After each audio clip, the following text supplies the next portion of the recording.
Social democratic party of India की जानिब से उडुपी से लेकर बेलगावी तक हम ये जाता लेकर आए हैं। ये जाता का नाम है अंबेडकर जाता। समाजी इंसाफ के लिए हम ये जाता लेकर आए हैं। हमारे बहुत से डिमांड्स हैं, उसमें से सबसे पहला डिमांड कांतराज कमीशन रिपोर्ट को नाफिज करना है, और दूसरा मुसलमानों का जो 2B रिजर्वेशन 4% था उसको बहाल करते हुए 8% को इंक्रीज़ करना है। और इसी तरीके से सदाशिवा कमीशन रिपोर्ट है उसको जो है सेंट्रल को रिकमेंडेशन करना है। और इसी तरीके से वक्फ प्रॉपर्टीज़ के ताल्लुक़ से सही तरीके से सर्वे कराकर उसके प्रॉपर्टीज़ का जो एनक्रोचमेंट है उसको निकालना है। इसके लिए उडुपी से होते हुए, दोडमंगलूर से होते हुए, चिकमंगलूर, शिमोगा और इसी तरीके से गदगा, हुबली होते हुए यहाँ पर हज़ारों के लोग यहाँ पर आए हुए हैं। यहाँ पर हमारे BR भास्कर प्रसाद साहब की कन्वेनरशिप में ये हमारा जाता चल रहा है। और गुज़िश्ता साल भी हम ये जाता निकाले थे। गुज़िश्ता 2020-23 में 6 दिसंबर से लेकर 11 दिसंबर तक यहाँ पर जाता था, लेकिन वो हमारे डिमांड्स पूरे नहीं हुए, इसलिए जाता नंबर 2 लेकर हम यहाँ पर आए।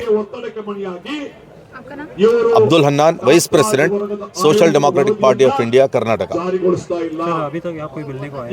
कौन सा सीएम? अभी हमारे को फ़ोन आया है वहाँ से, कैबिनेट मिनिस्टर कोई यहाँ पर आएंगे, वो हमारा जो भी मेमोरेंडम है वो हासिल करेंगे। नहीं, ये हमारा जो है होराटा है, ये सिर्फ मेमोरेंडम की हद तक नहीं रहेगा। हम उनको टाइम देंगे, उनके क्या इश्यूज हैं, क्यों आपको हमारे डिमांड्स को फुलफिल करने के लिए क्या प्रॉब्लम है, हम बैठ के हम डायलॉग करेंगे। अगर वो डायलॉग सिर्फ एक पॉलिटिकल डायलॉग्स रहेंगे तो हम नहीं मानेंगे। ये हुकूक के लिए हम गली गली, मोहल्ला मोहल्ला और हर एक लोगों को बेदार करेंगे, और एक लड़ाई जो है लंबी लड़ाई हम लड़ेंगे जब तक कि हमारा हक हासिल नहीं होता। उसके लिए हम कर रहे हैं। ये फॉर्मेलिटी का प्रोटेस्ट नहीं है, ये हुकूक को हासिल करने की एक बड़ी लड़ाई। Abdul Hannan, vice president, Karnataka, SDPA। Thank you sir. ಸ್ನೇಹಿತರೆ, ಸೋಷಿಯಲ್ ಡೆಮೊಕ್ರೆಟಿಕ್ ಪಾರ್ಟಿ ಆಫ್ ಇಂಡಿಯಾದ ಸಾಮಾಜಿಕ ನ್ಯಾಯಕ್ಕಾಗಿ ಚಲೋ ಬೆಳಗಾವಿ ಅಂಬೇಡ್ಕರ್ ಜಾಥಾ 2 ಏನು ಡಿಸೆಂಬರ್ 10ನೇ ತಾರೀಕು ಕರಾವಳಿ ಕರ್ನಾಟಕದ ಉಡುಪಿ ಜಿಲ್ಲೆಯಿಂದ ಹೊರಟಿತ್ತು, ಇವತ್ತು ಬೆಳಗಾವಿಯ ಸುವರ್ಣ ವಿಧಾನಸೌಧದ ಮುಂಭಾಗದಲ್ಲಿ ತಲುಪಿದೆ. ಈಗಾಗಲೇ ನೀವು ನೋಡ್ತಾ ಇದ್ದೀರಾ, ಸಹಸ್ರಾರು ಸಂಖ್ಯೆಯಲ್ಲಿ ರಾಜ್ಯದ ವಿವಿಧ ಮೂಲೆಗಳಿಂದ ಹೋರಾಟಗಾರರು ಬಂದು ಈ ಹೋರಾಟದ ಪೆಂಡಲಲ್ಲಿ ಜಾಯ್ನ್ ಆಗಿದ್ದಾರೆ.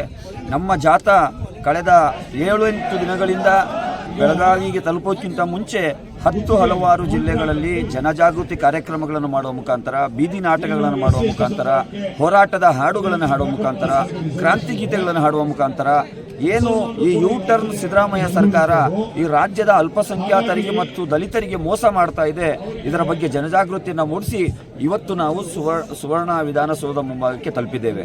ಇಲ್ಲಿ ಏನು ನಡೀತಾ ಇದೆ ಈ ಪ್ರತಿಭಟನಾ ಸಭೆಯಲ್ಲಿ ಇವತ್ತು ನಮ್ಮ 4 ಪ್ರಮುಖ ಬೇಡಿಕೆಗಳನ್ನು ನಾವು ಸರ್ಕಾರಕ್ಕೆ ಆಗ್ರಹ ಪತ್ರದ ಮುಖಾಂತರ ಸಲ್ಲಿಸುತ್ತಿದ್ದೇವೆ.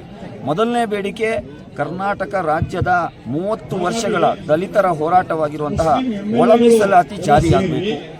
ಎರಡನೇ ನಮ್ಮ ಬೇಡಿಕೆ, ಸರ್ಕಾರದ 167 ಕೋಟಿ ರೂಪಾಯಿ ಖಜಾನೆಯ ಹಣವನ್ನು ಖರ್ಚು ಮಾಡಿಕೊಂಡು ಏನು ಜಾತಿ ಜನಗಣತಿಯ ಸಮೀಕ್ಷೆ ಮಾಡಿ ಕಾಂತರಾಜ್ ಒಂದು ವರದಿಯನ್ನು ಸರ್ಕಾರಕ್ಕೆ ಸಲ್ಲಿಸಿದೆ, ಅದನ್ನು ಟೇಬಲ್ ಮಾಡಬೇಕು, ಅದರ ರೆಕಮೆಂಡೇಶನ್ ಅನ್ನು ಇಂಪ್ಲಿಮೆಂಟ್ ಮಾಡಬೇಕು.